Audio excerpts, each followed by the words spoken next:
పొన్నమరావు గారు ఏంది జూబ్లీహిల్స్ గెలవాలని చెప్పి మరి కాంగ్రెస్ పార్టీ కంకణం కట్టుకుందా? మొత్తం అడ్మినిస్ట్రేషన్ అంతా పక్కన పెట్టి జూబ్లీహిల్స్లోనే అంతా తిరుగుతూ ఉన్నారు.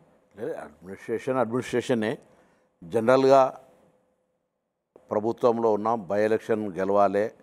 గతంలో జరిగిన బై ఎలక్షన్ కంటోన్మెంట్ మేము గెలిచినాం, ప్రజలు అభివృద్ధి ఆకాంక్షిస్తూ ఉన్నారు కాబట్టి నెగ్లిజెన్సీకి గురైన కాన్స్టిట్యున్సీగా ప్రజలు సేమ్ కంటోన్మెంట్ మాదిరిగా జూబ్లీహిల్స్ ప్రజలు కూడా కాంగ్రెస్ను ఆశీర్వదించడానికి సిద్ధంగా ఉన్నారు. 10 మంది మంత్రులు, 30 మంది ఎమ్మెల్యేలు, ఇంకా కాంగ్రెస్ నాయకులని చెప్పాలంటే ఇంకెంతమంది ఉన్నారో తెలియదు. వీళ్ళంతమందితో ఒక సైన్యం కాంగ్రెస్ పార్టీ మోహరించింది జూబ్లీహిల్స్లో. ఇప్పుడు అది ఒక 2-3 రోజుల నుంచి, అంతకుముందు మేము ముగ్గురంగా, నేను కానీ, డాక్టర్ వివేక్ గారు కానీ, తుమ్మల నాగేశ్వరరావు గారు, కొత్త కార్పొరేషన్ చైర్మన్లతో అక్కడ నియోజకవర్గంలో ఉండే సమస్యలు కావచ్చు, ప్రజలకు సంబంధించి వాస్తవంగా నేను చాలా ఆశ్చర్యపోయాను. 10 సంవత్సరాలుగా ఈ నియోజకవర్గంలో ఉన్న సమస్యలు చూస్తే ఇక్కడ అధికార పార్టీకి సంబంధించిన శాసనసభ్యుడు కూడా ఉండి ఇన్ని సమస్యలు ఉన్నాయా, సమస్యలు ఎందుకు పరిష్కరించలేకపోయిందో అనేటువంటి ఒక పరిస్థితి నేను విచిత్రంగా ఎదుర్కొన్నాను. ఈ నియోజకవర్గంలో హైదరాబాద్ జూబ్లీహిల్స్ అంటే అద్భుతంగా ఉంటుంటుంది. ఇక్కడ మరి ముఖ్యమంత్రి గారి దగ్గర, యువర కేటీఆర్కు దగ్గర, కాబట్టి ఆ నియోజకవర్గం బాగా అభివృద్ధి అయింది అనుకున్నాం.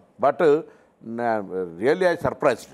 ఆ నియోజకవర్గం చూసిన తర్వాత మేము ఆ కాన్స్టిట్యున్సీలో పోయి పనులు చూస్తుంటే దాదాపు చాలా పనులు మేము చేసేటువంటి పరిస్థితి ప్రత్యక్షంగా చూసిన తర్వాత పని చేయకుండా ఉండలేకపోయినాం.